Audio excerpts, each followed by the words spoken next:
What's up, everybody? I'm Jack Slater, aka the Comic Outlaw. Yeah, and we're going back to the world of weird.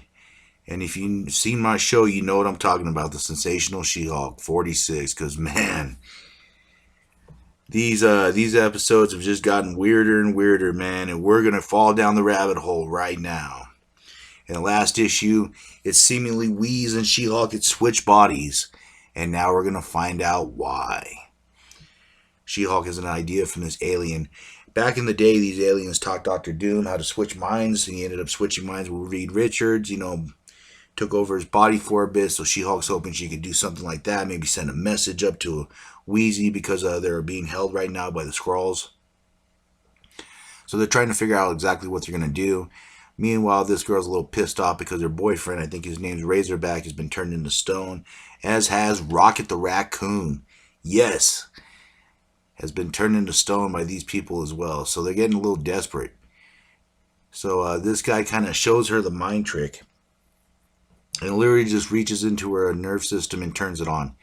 I mean, basically that. And I guess some people feel euphoric afterwards or whatever. And this does affect She Hulk in a little bit of a way. I mean, it kind of like she looks a little tipsy. So she reaches out for Wheeze.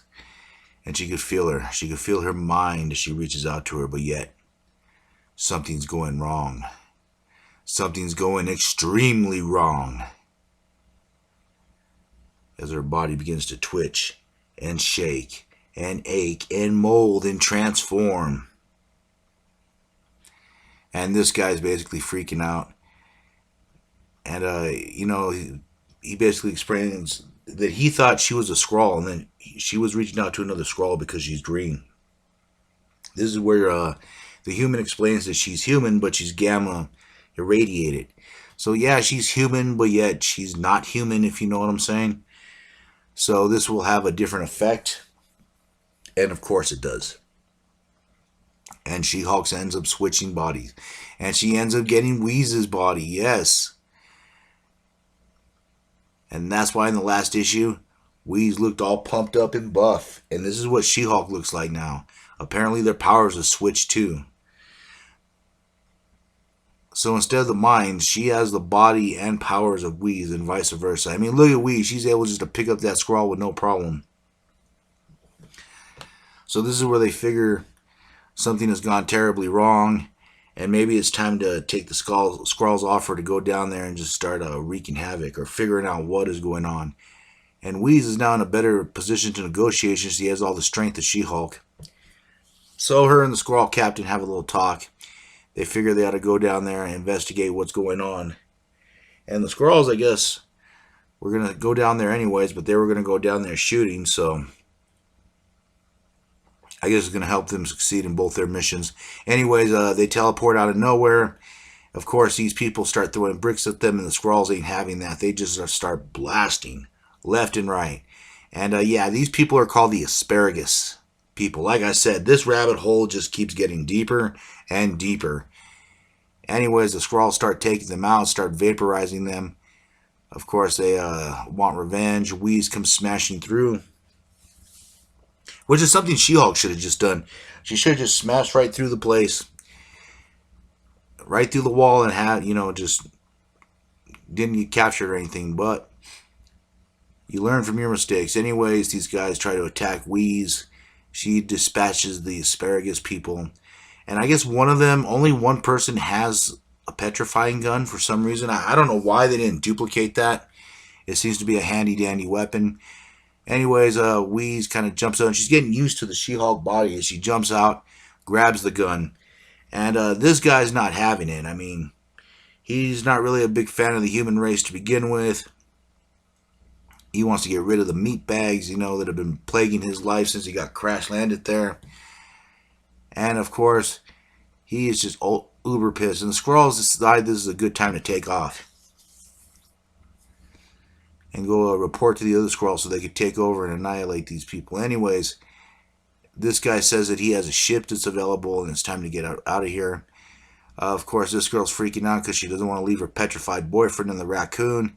And this guy, is it a guy or a girl? I think it's someone hits this chick.